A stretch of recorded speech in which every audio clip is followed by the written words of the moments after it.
Okay, so let's talk about this. Let's bring in editor-in-chief of the Daily Wire and Breitbart's former editor-at-large, Ben Shapiro, and host of CNN's Reliable Sources, Brian Stelter. Welcome to both of you. Good morning. Good morning. Ben, I want to start with you. Steve Bannon's comments. First of all, your initial thoughts. Well, I mean, I think that Steve's, first of all, I think you actually quote Steve completely. So when you say that he says the media should shut up, what he actually said is the media should shut up and listen more to the American people so that they can get better at their job, was essentially trying to say.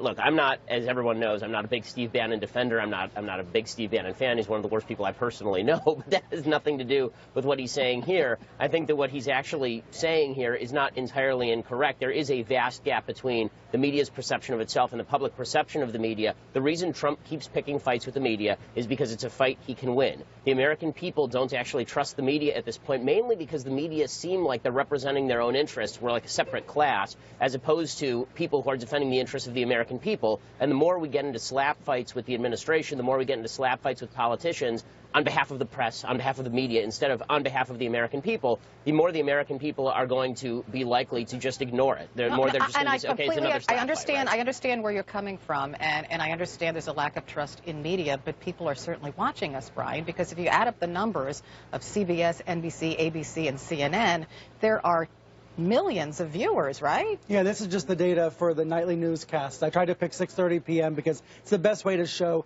who's tuning in every night. This is NBC, ABC, CBS, plus CNN at that hour, about 27 million on an average night last week. Now, that's a snapshot in time, right? Not everybody tunes in every day. Over time, most of the country is still paying attention to these traditional media outlets, as well as new digital outlets like the one Ben's at, like the Huffington Post and the BuzzFeeds and the Daily Callers of the world. You know, there's a very complicated media ecosystem out there now, and I think, you know, we hear Trump kind of attacking the media in general, but there is no one media, and there is no one American people. Many Americans are demanding that the press fact-check the new president, but at the same time, many Americans are skeptical of the press. You know, it's a very complicated situation. Let me put this by you, Ben. If a media entity is a cheerleader for Donald Trump and never puts his feet to the fire, won't you lose the trust of the American public too if you continue to do that consistently? I certainly would hope so. I certainly would hope so. I mean, I think that here's the thing.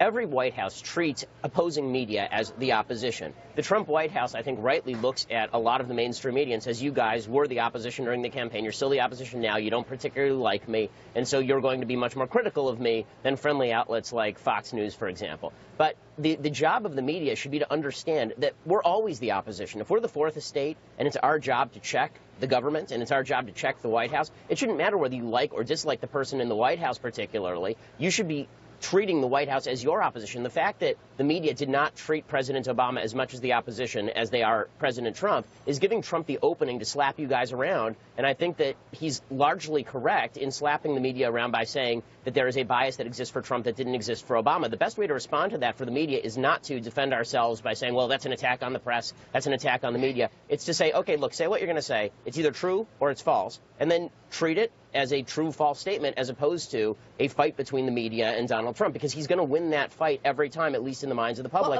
The trucker from Michigan does not care if the media gets it I understand what you're saying, but here's the difficulty for us, Brian, and I think you'll agree. When there is a blatant untruth told by President Trump, for example, the crowd size at the inauguration, should we not call him out on that and ignore it because it doesn't really matter? Or in calling it out, does it make us seem like we're opposing him in some way, since we're not giving him the benefit of the doubt for something really inconsequential? Right, you're making it sound like a no-win situation, but I think the majority of Americans want us to be showing the evidence, showing the photos in that case, showing the video, and letting the facts stand wherever they may be. This is a president who has a 36% approval rating, according to Quinnipiac, 40% according to CNN's poll before the inauguration. This is not a president that the majority of the country wants to only hear positive news.